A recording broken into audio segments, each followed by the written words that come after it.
Oi, eu sou Vera Morgado e começa agora a revista da Câmara, com as notícias que foram destaque na semana. Deputados aprovam urgência para o projeto que impede casamentos de menores de idade em qualquer situação, mesmo com autorização dos pais. A instalação das comissões permanentes deve acontecer na próxima terça-feira. Acordos já definiram os nomes dos presidentes de algumas delas. E você vai ver também.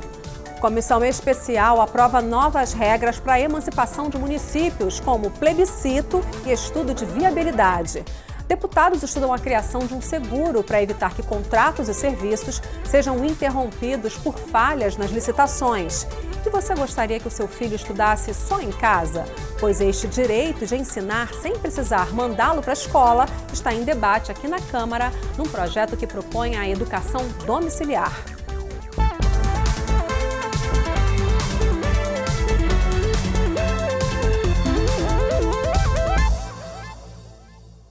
Em semana curta, por causa do feriado de Páscoa, o plenário aprovou pedidos de urgência.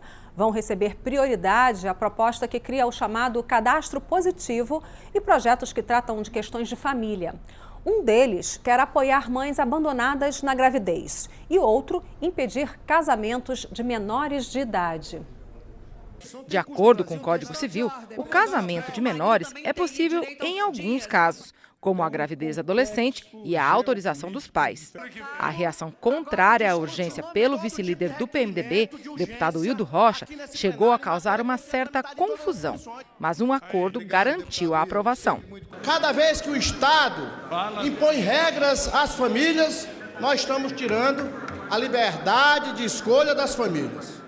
No momento em que a gente impõe, como exceção da regra, que o menor de idade, a menor de idade, possa se casar quando se engravida, nós estamos criando condições de engravidar cada vez mais das jovens que estejam apaixonadas. Então, eu acho que esta matéria merece ser debatida nas comissões. 877 mil meninas se casaram entre 10 e 15 anos no Brasil. E só se compara a Venezuela, a Honduras e a Guatemala. Nós somos o quarto país do mundo. É um absurdo o país como o Brasil, que defende a criança ou adolescente, não aprovar essa urgência, senhor presidente. Também foi aprovada a urgência para a proposta que permite que a avó ou o avô materno possam faltar ao trabalho por 5 dias, isso quando o pai não assumir a criança que acabou de nascer. A gente só está trocando, se não tem a presença do pai, pode ser um avô materno ou avó materna. E como bem lembrou outro deputado aqui, muitas das vezes já estão aposentados, não vão nem precisar usar esses 5 dias de afastamento. Depois de uma segunda-feira em que se limitou a aprovar pedidos de urgências, o plenário tentou votar o mérito de pelo menos uma proposta. O projeto de lei que torna crime contra a saúde pública o exercício ilegal da arquitetura, engenharia, agronomia e medicina veterinária. Atualmente já é crime o exercício ilegal da medicina, da odontologia e da farmácia, punido com prisão por até 2 anos. Mas houve reação e a votação acabou não sendo feita. Nós vamos criar um conflito imenso entre classes, votando o projeto como está aí, criminalizando algum possível ato de uma categoria que entre na outra categoria, como técnico agrícola, como agrônomo, como enfermeiro, como médico. Eu acho que nós temos que aprofundar essa discussão para não criminalizar daqui a pouco alguém que lá nos fundões desse Brasil pratique um ato que não pertence à categoria dele e seja criminalizado. Isso acontece todos os dias no interior do Brasil. A preocupação desse projeto que o CONFIA, que os CREAS, que os sindicatos me pediram, é uma questão da proteção da sociedade. Desaba um edifício como foi do Rio de Janeiro, uma empresa resolve fazer uma reforma e mete na estrutura. A responsabilidade de quem fica. E o plenário encerrou a terça-feira com a análise de mais um requerimento de urgência, que agiliza a tramitação de uma matéria, dispensando as votações nas comissões permanentes. A urgência aprovada beneficia o projeto que muda o chamado cadastro positivo, um banco de dados similar à lista de nomes sujos do comércio. Mas, neste caso, o cadastro só traz bons pagadores. A ideia da proposta é fazer com que o brasileiro use mais esse cadastro, que tem o objetivo de reduzir os juros em operações como empréstimos. Nós temos aí a taxa Selic no seu mais baixo patamar na história, 6,5%. Em compensação, os bancos estão aumentando tanto a taxa para as empresas quanto para as famílias. Nós temos aí o que como resultante? A elevação do spread a níveis nunca vistos antes. Ou seja, o lucro dos bancos só faz aumentar. Temos dificuldades em votar. Esse cadastro positivo não é por outra coisa. É por conta de que nós não sabemos se o texto, da maneira que está, realmente vai servir para baixar os juros para a ponta ou apenas para reduzir mais ainda os riscos para os bancos que já ganham valores estratosféricos e que, enquanto a economia do Brasil se estagna, os bancos cada vez mais lucram. A instalação das 25 comissões permanentes da Câmara foi remarcada para terça-feira, com a eleição dos presidentes e vice-presidentes de cada colegiado. Alguns desses nomes já foram definidos por acordos. A escolha das comissões é feita com base no tamanho das bancadas, mas pode haver permuta entre os partidos. Veja como ficou essa distribuição. O PSDB deve assumir o comando de 3 comissões: Defesa dos Direitos das Pessoas com Deficiência, Relações Exteriores e Defesa Nacional e Viação e Transportes. O PT também tem direito a 3 comissões: Desenvolvimento Urbano, Direitos Humanos e Meio Ambiente. Já o PSB escolheu as comissões de Defesa do Consumidor, Educação e a de Turismo. O PMDB deve assumir 2 comissões: Constituição e Justiça, considerada a mais importante da Casa, e Integração Nacional. O PP vai comandar a de Agricultura e a de Finanças e Tributação. O PSD deve presidir Ciência e Tecnologia, além da Comissão de Cultura. Para o PR estão previstas as comissões de Esporte e a de Segurança Pública. O DEM deve estar à frente da Comissão de Seguridade Social e Família. O PRB vai presidir a Comissão de Minas e Energia. Já o PTB deve comandar a Comissão de Trabalho. O Solidariedade escolheu a Comissão de Desenvolvimento Econômico. O PDT, a de Legislação Participativa. O PSC, a de Direitos da Pessoa Idosa. O PCdoB vai ficar com a Comissão de Defesa dos Direitos da Mulher. E o Podemos, com a de Fiscalização Financeira e Controle. Por falta de quórum, o Conselho de Ética da Câmara não analisou os pareceres preliminares dos processos que pedem a cassação de mandato dos deputados Lúcio Vieira Lima, Paulo Maluf, Celso Jacob e João Rodrigues. O presidente do Conselho, no entanto, fez o sorteio das listas tríplices com o nome dos parlamentares que podem relatar novos processos contra os deputados Érica Cocai, Ivan Valente e Jean Willis. Os deputados Ivan Valente, do PSOL de São Paulo, e Érica Cocai, do PT do Distrito Federal, sofreram representação no Conselho de Ética pela acusação de ter cometido injúria e difamação contra o presidente da República. E o deputado Jean Willis, do PSOL do Rio de Janeiro, está sendo acusado por apologia ao uso de drogas e perversão sexual. As 3 representações foram feitas pelo PR. O presidente do Conselho de Ética, deputado Elmar Nascimento, fez o sorteio das listas com 3 deputados, entre os quais vai escolher um relator para cada caso. Para a representação contra Érica Cocai foram sorteados os deputados Cabuçu Borges, Carlos Bezerra e Adilton Sacchetti. No processo de Ivan Valente, saíram da urna os nomes de Pompeu de Matos, Léo de Brito e Adilton Sacchetti. Na representação contra o deputado Jean Willis, foram sorteados Pompeu de Matos, Sandro Alex e Isalci Lucas. O presidente explicou que foi possível abrir os novos processos e fazer o sorteio dos relatores, porque essa fase não exige quórum no Conselho de Ética. A instauração do processo eu posso fazer inclusive no meu gabinete. Eu, desde o início do meu mandato na presidência, eu decidi fazer isso de forma mais pública, mais transparente possível, chamando reunião e fazendo isso com a presença da imprensa em sala do plenário. A comissão externa que acompanha a intervenção federal no Rio de Janeiro aprovou um pedido para ouvir o comandante do Exército, general Vilas Boas, e o interventor, general Braga Neto. Os deputados também vão pedir informações ao secretário de Fazenda do Rio sobre como o dinheiro destinado para a intervenção está sendo gasto. Nós faremos uma nova reunião com o gabinete de intervenção, aí já com todos os operadores, a Polícia Civil, a Polícia Militar, os comandantes, para que a gente entenda de uma vez por todas onde serão investidos os recursos e quais são as prioridades no combate à criminalidade.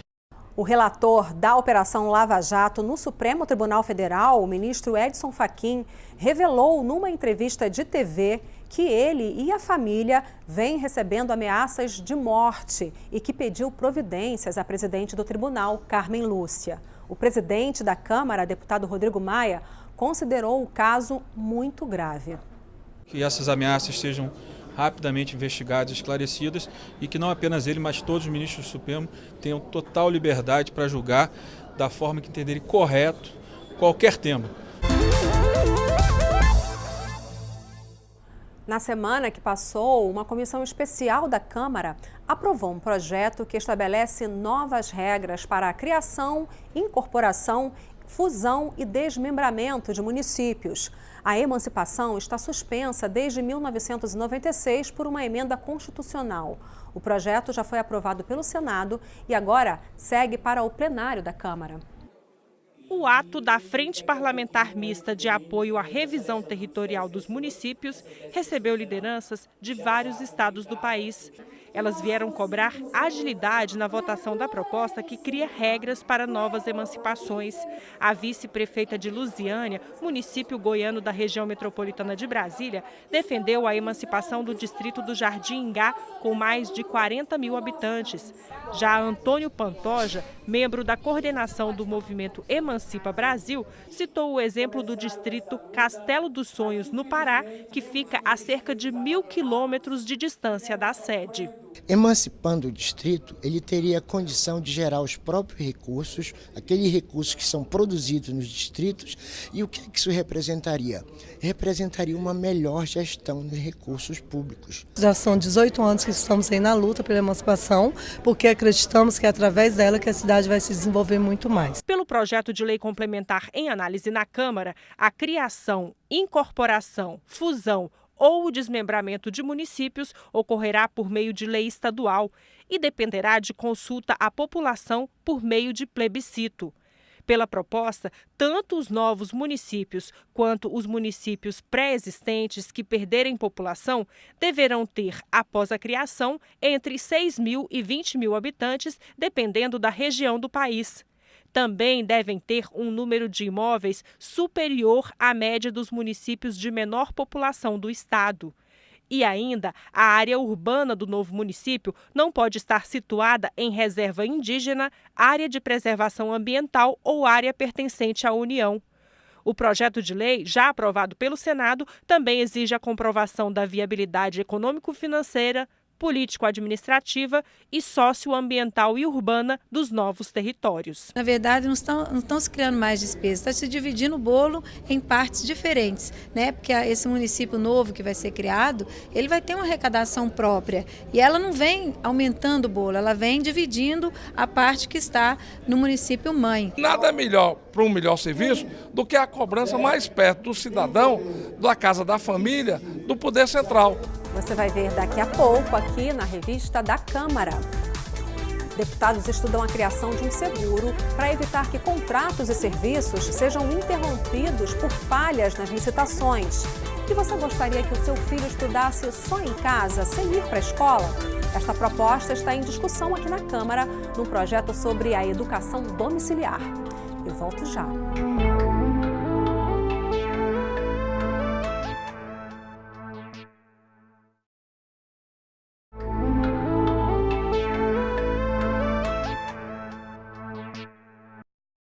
O grupo de trabalho que analisa a reforma da lei de improbidade administrativa se reuniu pela segunda vez e decidiu que será produzido um texto prévio para ser debatido nas próximas semanas. Os juristas vão ouvir sugestões de entidades ligadas à área, como a Ordem dos Advogados do Brasil. Os integrantes do grupo de trabalho também querem incorporar jurisprudências dos tribunais para evitar abusos. A comissão de juristas que discute a lei de improbidade administrativa quer incorporar ao texto jurisprudências dos tribunais em relação à lei e que a nova versão contribua para evitar que sejam cometidos abusos e injustiças. Essa tese foi defendida pelo ministro Mauro Campbell, do Superior Tribunal de Justiça, que preside a comissão de juristas. Qual é o primeiro norte da revisão dessa lei? É ver o que foi que o judiciário já interpretou nesses dispositivos todos e trazer essa interpretação para a lei. A lei de improbidade, sem dúvida alguma, nesses 25 anos dela, ela já prestou belíssimos serviços para o povo brasileiro. Nós já qualificamos muito o gestor brasileiro, mas temos que reconhecer que aqui e acolá, ainda que como exceção, tivemos abusos praticados ao Palio, com o Palio, sob o Palio, melhor dizendo, dessa legislação. Esse foi o segundo encontro do colegiado para produzir o texto prévio da lei, que será debatido nas próximas semanas. O grupo também vai ouvir sugestões de entidades ligadas à área, como a Ordem dos Advogados do Brasil, o Ministério Público e os procuradores de Justiça, entre outros. O ministro Campbell citou um exemplo do que poderia ser revisto numa nova redação da lei. É o caso de um gestor público que enfrenta um processo de improbidade e fica com os bens indisponíveis. E se ao fim do processo ele foi declarado inocente? E teve seus bens bloqueados por anos. Quem é que vai indenizá-lo por isso? Ou não haverá indenização, como é hoje? A comissão de juristas que está discutindo a reforma na lei de improbidade administrativa foi criada pelo presidente da Câmara, deputado Rodrigo Maia, em fevereiro. O grupo tem 120 dias para a elaboração de um anteprojeto de lei para tramitar aqui na Câmara. A Câmara também está debatendo numa comissão especial uma mudança profunda na lei de licitações. A proposta que veio do Senado prevê, por exemplo, um seguro para que as obras públicas sejam concluídas ainda que as empreiteiras tenham problemas. O que a comissão discute é uma mudança de pensamento. Hoje, a lei de licitações mira o menor preço e, ao longo do tempo, ela sofreu alterações para fechar caminhos que a corrupção encontrou.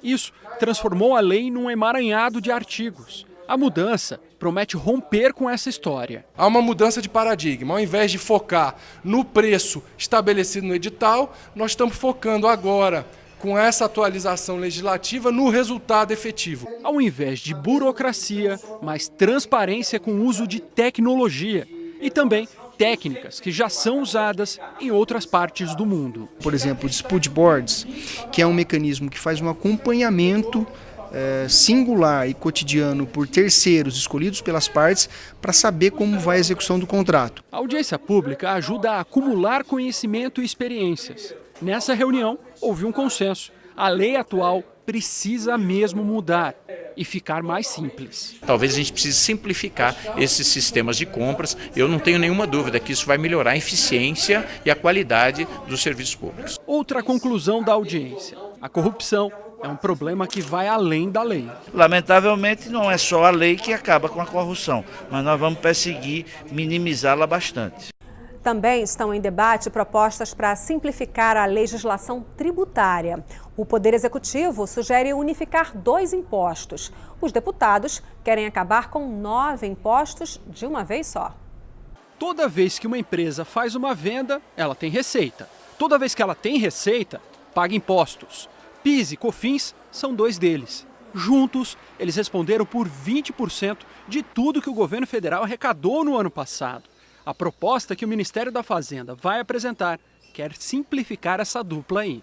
A proposta do governo tem um alvo bem específico: a cumulatividade. Para explicar o que é isso, vamos imaginar um exemplo hipotético, tá? A fabricação de um sapato. Vamos dividir essa fabricação em 3 etapas: a curtição do couro, a fabricação da sola e a montagem. O imposto aí, nesse caso, recairia uma vez na primeira etapa, de novo na segunda e de novo na terceira. Ou seja, imposto em cima de imposto. Esse é só um exemplo hipotético, mas que ajuda a entender bem a ideia do que é a tal da cumulatividade. O especialista concorda com o alvo, mas desconfia do objetivo do governo. Acabar com a cumulatividade é correto tecnicamente, mas por trás disso não está uma simplificação, está uma necessidade de aumentar a arrecadação de PIS e COFINS. Há ainda outro risco.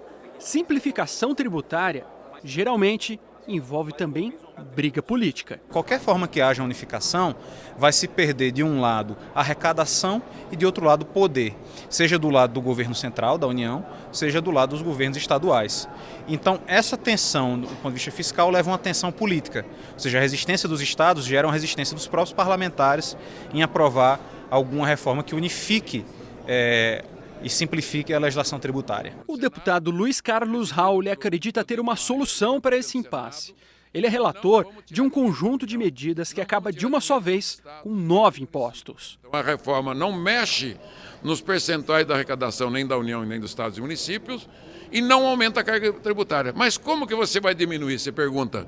Porque nós vamos eliminar a sonegação, né? A renúncia fiscal de 500 bilhões, a burocracia que custa 100 bilhões, o contencioso hoje judicial e administrativo de 2 trilhões. Com isso, os preços vão diminuir. Alguns pais querem ter o direito de educar os filhos em casa.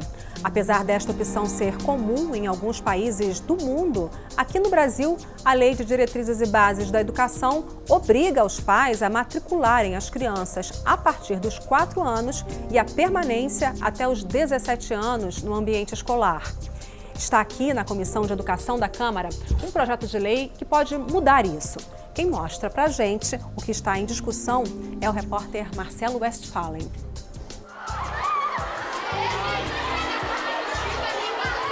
Esta é uma cena que praticamente todas as pessoas já viveram ou vão viver um dia. Hoje, frequentar a escola é obrigatório, mas no futuro isso pode mudar.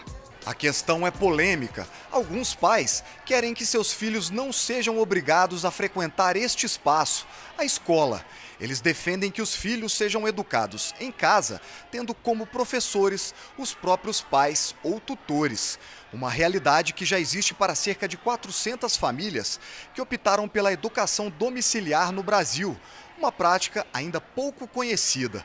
O problema é que a legislação classifica como evasão escolar crianças e adolescentes não matriculados. E os pais podem acabar sendo processados por abandono intelectual dos filhos.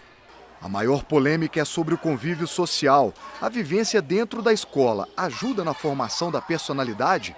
E como ocorre a socialização nas escolas? Reconhecendo que as pessoas são diferentes, né? A escola desenvolve projetos com temas que vão desde uma socialização com a realidade econômica, conhecendo as diferenças que existem nos bairros onde cada um mora, da formação dos seus pais, da realidade de religiões que cada um professam, que tem que existir tolerância entre cada um dos seus colegas com suas escolhas, com as suas formações, suas orientações familiares. E a escola vai ter sempre que ter um papel fundamental nessa formação para que eles cresçam capazes de se reconhecerem cidadãos críticos, com direitos e obrigações. O presidente da Associação Nacional de Educação Domiciliar discorda. Ele diz que a socialização feita nas escolas é ruim.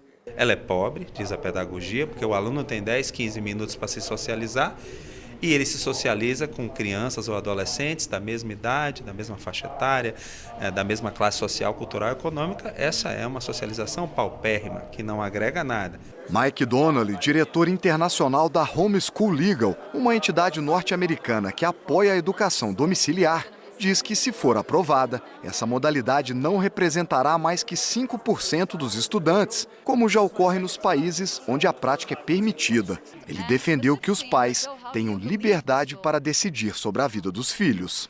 There's a lot of research that shows that home education is very effective academically and socially. Existe muita pesquisa que demonstra como a educação domiciliar é eficaz, tanto na aprendizagem quanto no nível social. Most countries permit homeschooling pretty freely. Russia, the United Kingdom, South Africa, Canada, Japan, Australia, France, many countries. Muitos países permitem livremente a educação domiciliar. A Rússia, o Reino Unido, a França, a Austrália, a África do Sul. Japão. A Câmara já rejeitou no passado um projeto que autorizava o ensino domiciliar, mas um outro projeto foi apresentado e o tema voltou a ser debatido pelos parlamentares. A proposta é analisada pela Comissão de Educação. O deputado Chico Alencar acha que as crianças não podem ser proibidas de ter convívio social. Tem aspectos muito interessantes dessa educação alternativa. Agora, não dá, a gente não pode viver fora do mundo, numa comunidade à parte, porque depois a criança vai se tornar adolescente, jovem, e vai ter aquele choque com o mundo real e dominante. A deputada Dorinha Seabra Rezende é a relatora de um projeto em debate na Câmara. Ela defendeu em seu texto o direito dos pais de não enviarem os filhos à escola, desde que eles respeitem algumas regras. Ele tem que fazer os exames nacionais, aqueles obrigatórios que todo brasileiro faz, para garantir que ele está aprendendo. Então tem os exames. Se tem o IDEB, né, que é o Prova Brasil, se tem o Enem, se o Estado realiza um exame de avaliação ao final de cada ano para ver o que os seus alunos estão aprendendo, esse aluno vai participar.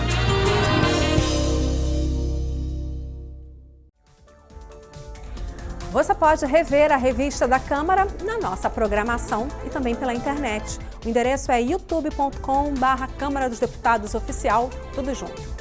Muito obrigada pela sua companhia. Tchau.